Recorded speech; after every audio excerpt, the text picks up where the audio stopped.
killed because they were deemed unfit to breed, basically. Eugenics isn't just history. The spirit of the movement lives on today. Margaret Sanger was the head of Planned Parenthood.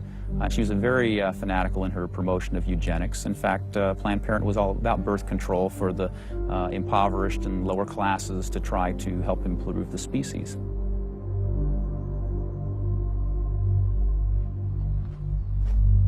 From Hadamar, I traveled with Dr. Weikart to Dachau, where the Nazis applied the ideas of eugenics on a massive mechanistic scale. When it was a fully functioning concentration camp, and what was the purpose of it? I mean, part of it was to repress political enemies. What was the rest of the purpose? Well, beyond the repression of the political enemies, which was its purpose at the very beginning, then later on it transformed into repressing racial enemies. And sometimes those categories overlapped, because sometimes they thought that these people were political enemies because they were inferior biologically. The war itself was part of the Darwinian struggle for existence for Hitler.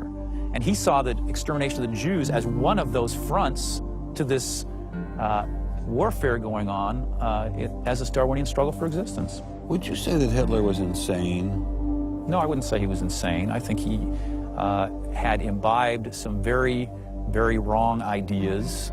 And in fact, I think he took the logic of them in certain ways that brought him to take very radical solutions for them. Would you say he was evil? Oh, I'd definitely say he was evil. Is there such a thing as evil? Oh, I think there is. And is there such a thing as good? Oh, definitely. And evil can sometimes be rationalized as science. Oh, sure. And evil can sometimes be rational. When it's rationalized as science, and I think when it's rationalized in this particular way in particular, I think Hitler thought he was doing good. He thought he was doing good? Oh, I think so. He thought he was benefiting. He thought he was benefiting humanity by driving evolution forward and creating a better humanity.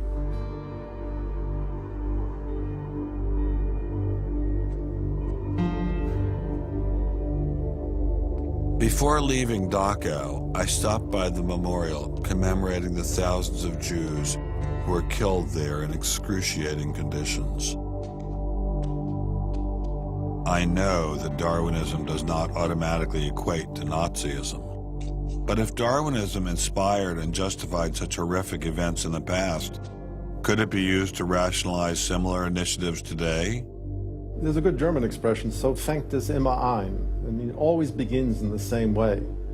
Something to remember in the context of United States discussions of euthanasia and abortion.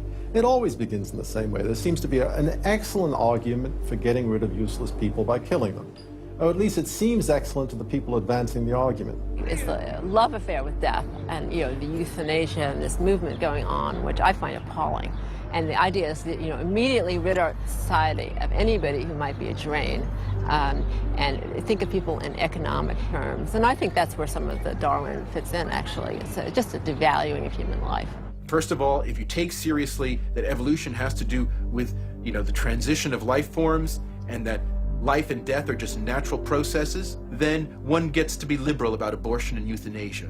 All of those kinds of ideas seem to me follow very naturally from a Darwinian perspective, a deprivileging of human beings, basically. And I think that people who want to endorse Darwinism have to sort of take this kind of viewpoint very seriously. And when we see an elite, and it is an elite that controls essentially all the research money in science, saying there is no such thing as moral truth, science will not be related to religion. I mean, it's essentially official policy of the National Academy of Science that religion and science will not be related. I mean, hey, that cuts off a lot of debate, doesn't it? What's going to happen if this doesn't change? Well, I think we're watching it happen, aren't we? I needed time to think, so I traveled to the birthplace of this idea.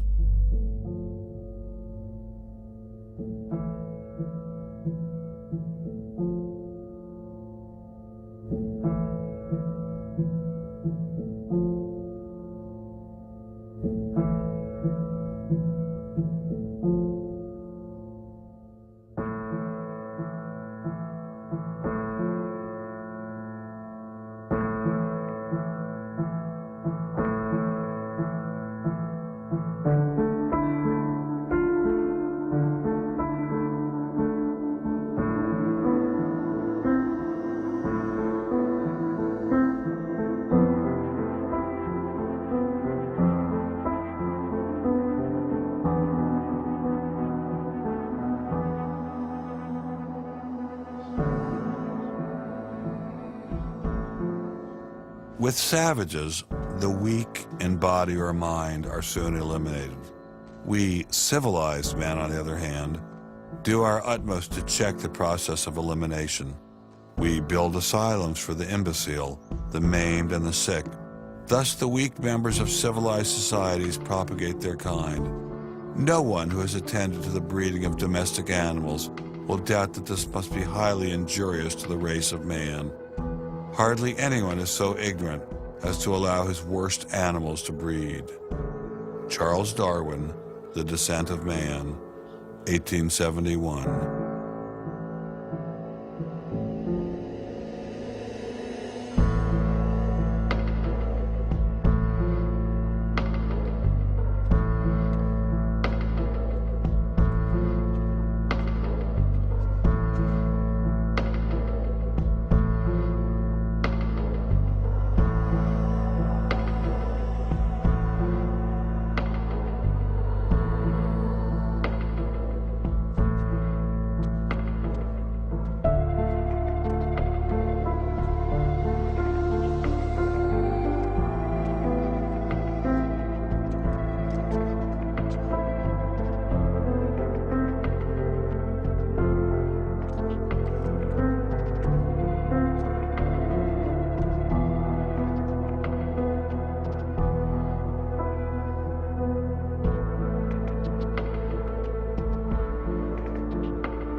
Throughout the Cold War in Germany, there was this wall erected to keep ideas out. It was erected by people who held an ideology, that were afraid of a competition from other ideas that would come into their society. And what we're seeing happening in science today is very much like that. But I think that's just a strategy for protecting a failing ideology from competition. America didn't become the great nation that it is by suppressing ideas. It progressed by allowing freedom of speech and freedom of inquiry. Thomas Jefferson got it right when he wrote, "We hold these truths to be self-evident, that all men are created equal, that they are endowed by their Creator with certain unalienable rights, that among these are life, liberty, and the pursuit of happiness." Hundreds of thousands of Americans have given their lives to protect these values, but now they're under threat once again. It wasn't just scientists who were being expelled. It was freedom itself, the very foundation of the American dream, the very foundation of America. If we allowed freedom to be expelled in science, where would it end? The Darwinian establishment is so massive and so entrenched, it appears impenetrable. I couldn't bring it down myself, but I could at least confront those who had expelled the scientists I'd met.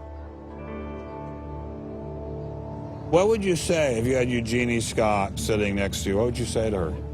I would ask her, by what authority does she and those like her presume to declare what is and is not science? You know, he's sort of made himself martyr of the day. They've gotten a lot of mileage out of, poor Rick Sternberg.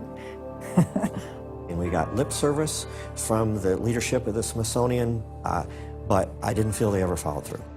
We went into the Smithsonian looking for answers, but we ran into the same stone wall as Congressman Souter. We're not authorized to do this, it's a stop.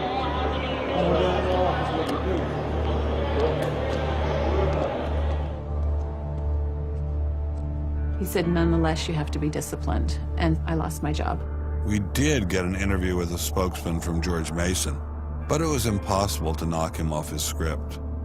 Her contract was not renewed. It was simply not renewing her contract, which she satisfied. Her contract was not renewed, had nothing to do